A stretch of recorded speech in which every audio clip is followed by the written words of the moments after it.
I met Ciartis Harris in a Walmart parking lot in South Dallas. Because they were called.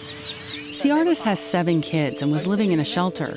But before that, she says they often lived here in her van. You slept in here with 7 kids? When all of a sudden, out of nowhere, you hear the ignition in the car, and basically her car is being repossessed during your interview.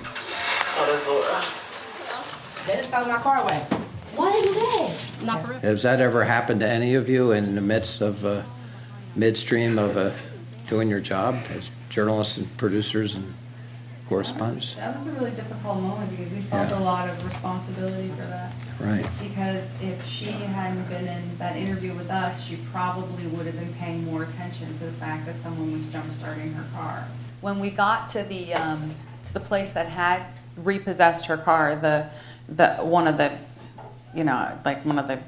men in the place said, "Oh, we followed her. We've been following her for weeks. We've been following her every day, trying to get the car back." So eventually, this was one of those weird things where the line crosses between like, what are you first? A human or a journalist or a citizen, and it's very difficult. And this is a whole other panel discussion, but you are a journalist first, and you can't cross that line, and you can't put her up in a hotel, and you can't fix it for her.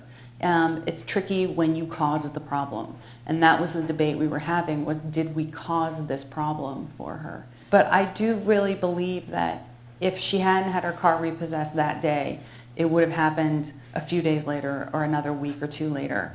And the irony to that horrible thing happening while we were there, and hopefully, while we were standing there delaying her, was that Americans got to see the reality of what actually happens when you're poor and how you live on that edge of being able to be with a roof over your head or homeless with kids.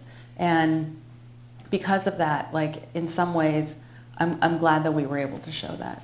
Yeah, and then we knew that we should keep filming, and we just stayed with her journey and her story for a while.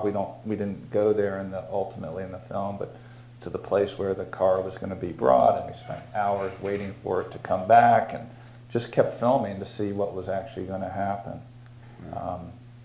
But it was both uncomfortable in all ways, because we felt somewhat responsible and uncomfortable to see somebody with like her 4 or 5 kids right there. Yeah, her kids who were watching it and just living through another day of being on the edge, and that was their life.